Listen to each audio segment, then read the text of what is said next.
I used to sell life insurance. I worked in banking. I sat across the table from people and I talked about their money for over 10 years. Now I drive a city bus. And here's the thing, I knew all the money rules. I still ended up broke. So let me tell you what actually matters. I'm Shadiq. This is Daily Praxis. I'm not selling you a course. I'm not standing in front of a car I rented for the video. I'm a father. I work a real job and I'm building back from nothing. That's the whole channel right there. Today, I want to tell you why your paycheck is lying to you. Here's what most people have backwards. They think if you make good money, you're doing good. That's it. That's the whole scoreboard in their head. Make more, you're winning. It's not true. Money coming in is one thing. Money that stays is a completely different thing. And what happens in between those two, that's the whole game. That's everything. Let me tell you what I saw when I was in financial services. I sat with people who made a lot, and I mean a lot. And some of them couldn't handle a flat tire. They'd have to put it on a card. Big house, nice car, nothing behind it.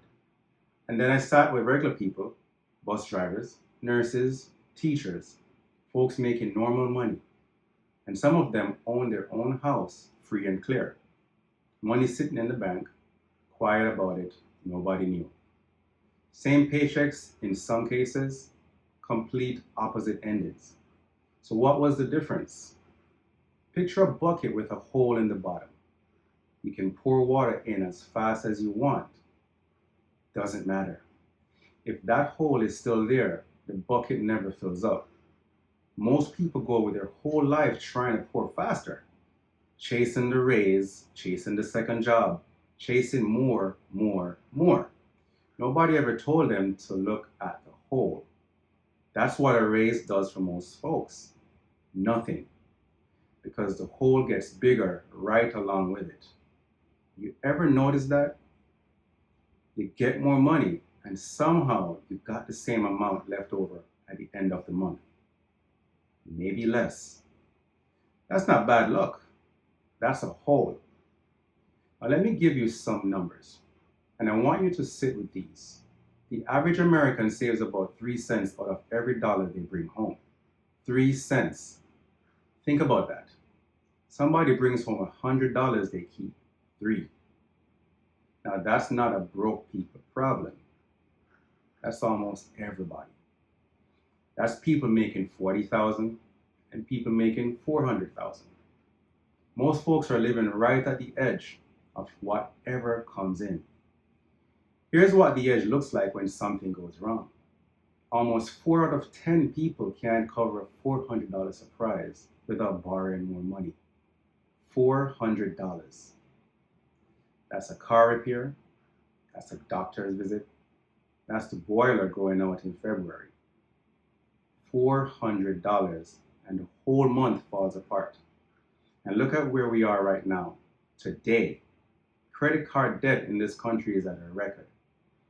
$1.25 trillion. And people are falling behind on those cards at the worst rate in 15 years. 15 years. The last time it was this bad, we were coming out of the 2008 crash. But here's the part that gets me. People aren't running up cards on vacations and jewelry. They're using them for groceries, for gas, for the light bill.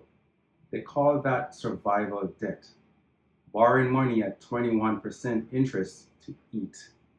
That's not a spending problem. That's a whole different thing. 21%. Let that sit. The average household owes about $11,000 on credit cards. At 21%, you're paying over $2,000 a year in interest alone.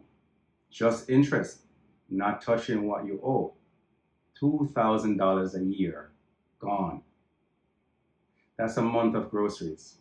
That's a car repair. That's a vacation with your kids. Gone to the bank.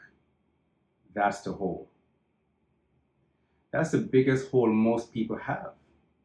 And they don't even see it because it comes out a little at a time. So if your paycheck isn't the scoreboard, what is? One number. And I want you to write this down. What's yours when everything's paid? That's it. Add up everything you own: money in the bank, savings, retirement, your car if it's paid off, whatever is actually worth something.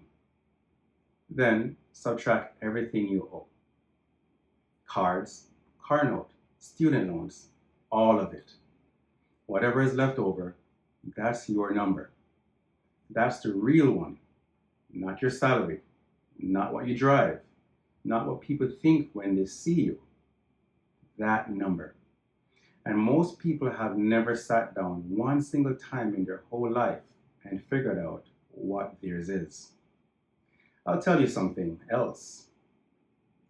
That number can be negative, and a lot of people's is. And if that's you, I'm not judging you. I've been there.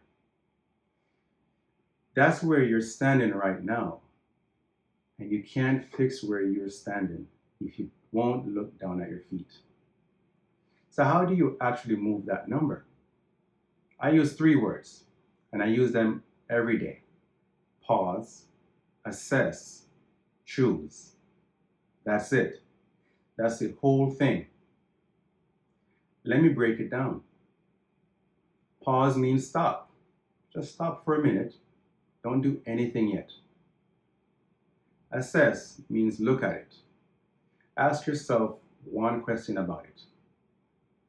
Choose means now you decide on purpose, not on reflex. Pause, assess, choose. Let me show you what that looks like in real life. And I'm going to use something small because that's where it actually happens. It's late, you're tired, you just worked a long day, you're on your phone, and there's something in the cart. $40, $60. It's not a lot. And you feel like you earned it because you did work hard. Old me, I hit buy every time. Didn't even think about it. Here's what I do now. Pause. I put the phone down. 1 minute. That's all.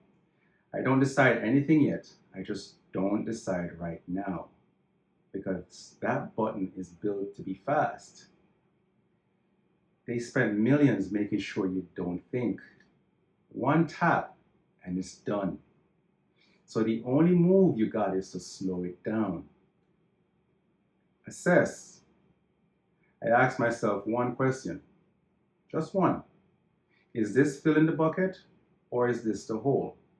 That's it. Not, I'm a good person. Not, do I deserve this? I'm not beating myself up. I just want to know which one it is. Choose. Now I decide. And listen, sometimes I still buy it. I'm not telling you never to spend money. That's not living. I'm telling you to decide instead of just reacting. There is a difference. One of those is running your life. The other one is your phone running it. Pause, assess, choose. You do that enough times, you don't have to think about it anymore. It just becomes who you are. Now I'm going to be straight with you, because I'm not up here teaching from some mountain. A few years back, I emptied out my own retirement, cleaned it out, every dollar. I emptied my retirement account to protect my kids. I'd do it again 10 times over. 10 times. But that means today I'm building back from zero. Same as a lot of you. I'm not ashamed of it. I'm doing it right out in the open. No shame, just math. And for a long time, I beat myself up about it. I look around and think, man, I'm in my 40s. Where's my house? Where's my investments? Where's the thing I'm supposed to have by now? And something clicked. Waiting was the right move. I had a hard season, legal stuff, family stuff, real life. And in that season, the smart play wasn't to go buy something. The smart play was to hold still and protect what mattered. Sitting still isn't weak. Sometimes sitting still is the whole play. And nobody teaches that. Everybody out here screaming, buy, invest, get in now, you're falling behind. Nobody ever says, sometimes the right money move is to wait until the timing's right for your life. That's not being scared. That's knowing what season you're in. So, what do you actually do with all this? I'm going to give you one thing, just one. Set up an automatic transfer. Small, $25. Whatever you do, whatever you can do without noticing. The day your check hits, it moves over to savings before you ever see it. Now, $25 isn't going to change your life. Let's be honest about that. It won't. But the system will. Because here's what I learned about myself. I lose every time. If the money is sitting there and I'm tired and I'm on my phone, I lose. I'm not stranger to that. So I stopped trying to win that fight. Money I never see is money I can't spend. I'm not fighting myself anymore. I set it up one time and now it just happens. Whether I'm having a good day or a bad day. That's the whole trick. You don't need more willpower. You need a setup that works when your willpower doesn't. That's how you fill the bucket. One little drop at a time. Boring, slow. It works. Nobody on my bus knows any of this about me. They don't know I used to sell life insurance. They don't know I can read a balance sheet. They see the uniform and that's it. And that's fine with me because I'm not trying to look rich. I'm trying to actually get here. Slow, boring, on purpose. Your paycheck is not your wealth. What you keep is. So start keeping. Pause. Assess. Choose. I'm Shadiq. This is Daily Praxis. I'll see you next week.